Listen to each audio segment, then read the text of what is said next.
Assalamualaikum warahmatullahi wabarakatuh.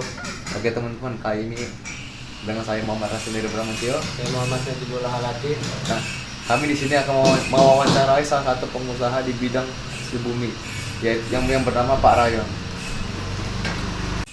Langsung saja kita mulai dengan pertanyaan pertama.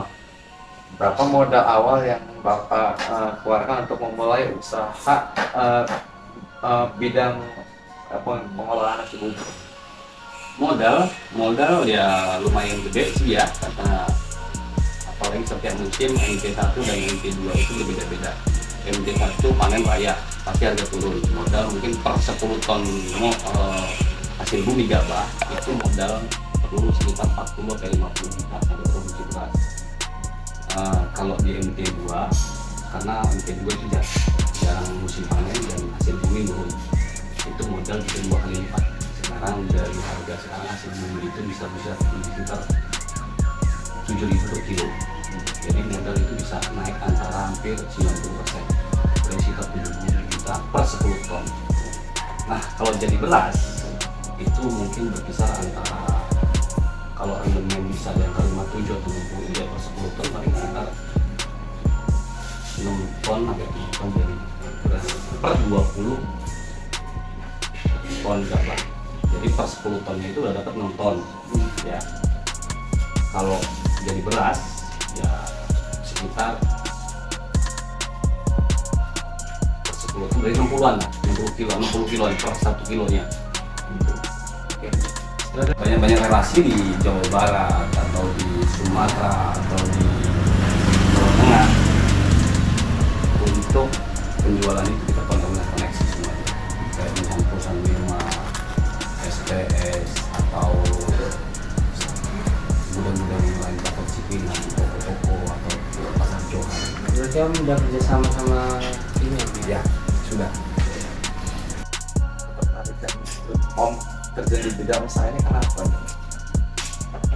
Karena kebetulan awal mula pulang di kampung emang produksi hasil yang banyak di kampung itu ya pertanian ya.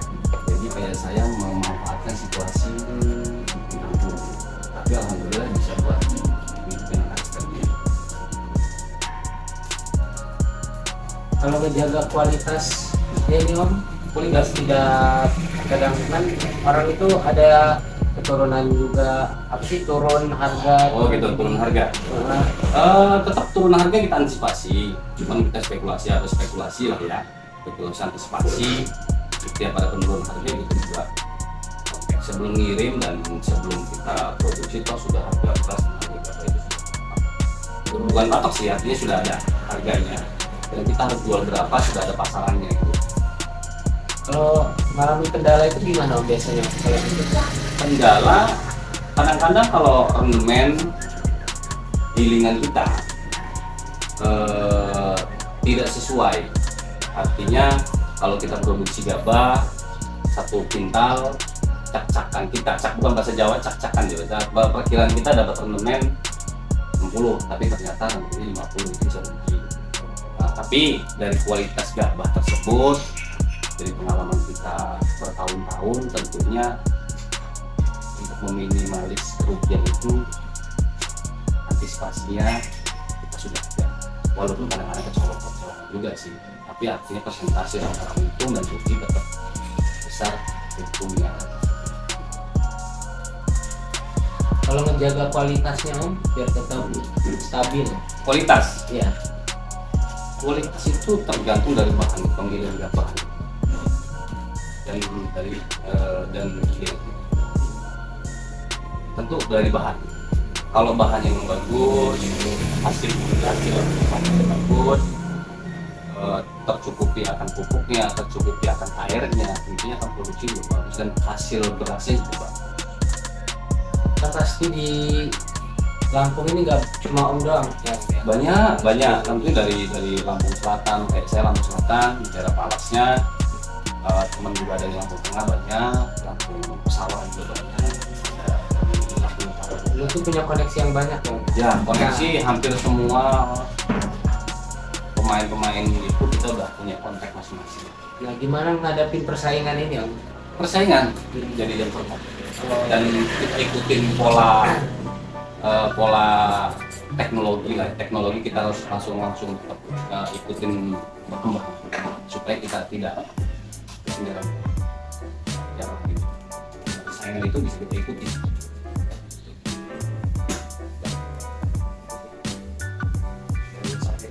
Apakah Om sudah mendapatkan keuntungan? Tentu sudah. Kalau untung besar kecilnya relatif ya. Kadang dapat gede, dapat kecil. Kalau dapat cuk masih banyak ya dapat gede gitu kan.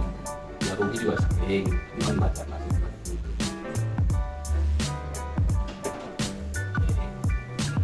Kalau untuk sudah berapa lama itu? Dari 2006 sampai sekarang 2003, berarti sekitar sudah 18 tahun, 19 tahun. 2006 17 tahun. Sudah. Untuk pelayanan SHM ini sebagai penyedia jasa itu ada yang nggak dengan gitu kan? Ada penyedia jasa kayak masalah kita kan pengirim nih. Kita menyiapkan barang kayak macam gabah atau berasnya. Jasa ekspedisi kita ada juga koneksi untuk mengantar barang tersebut ke wilayah-wilayah kita tuju. Kayak daripada jasa ekspedisi dari Lampung ke Jawa Barat, kita ada ekspedisinya. Ada truk ya, dan kadang-kadang puso juga. Kalau truk 10 ton, kalau puso tergantung pusonya. Kalau puso yang engkel mungkin sekitar 20 ton. Kalau puso yang lohan itu bisa diangkat 30 ton sampai 34 ton per sekali gerakan. Jasanya berada di situ. Biayanya mahal berarti. Tergantung jaraknya. Tergantung jarak. Ya. Kan kadang supir juga ada yang masih mikir gitu Om. Ya, tapi semuanya udah ada tercantum sih. Kalau untuk ke Serang, ongkosan 250 kilo per kilo, 250 per kilo. Kalau 10 ton ya 2,5 juta. Kalau ke Jawa Barat sekitar 3 juta lah ya, Jawa Tengah, Jawa Barat kayak Batik Rawang, atau Subang. Jauh? Terjauh di mana Om? Terjauh sampai di Jambi dan Pekanbaru. Itu udah ongkosannya. Rata-rata kita pakai airport untuk meminimalis pengeluaran armada ya. Oke, mungkin sekian wawancara dari kami dengan Pak Karyo, dan terima kasih Bapak sudah menyempatkan waktu untuk wawancara. Ya, sama-sama. Oke, dan kami akhiri. Wassalamualaikum warahmatullahi wabarakatuh.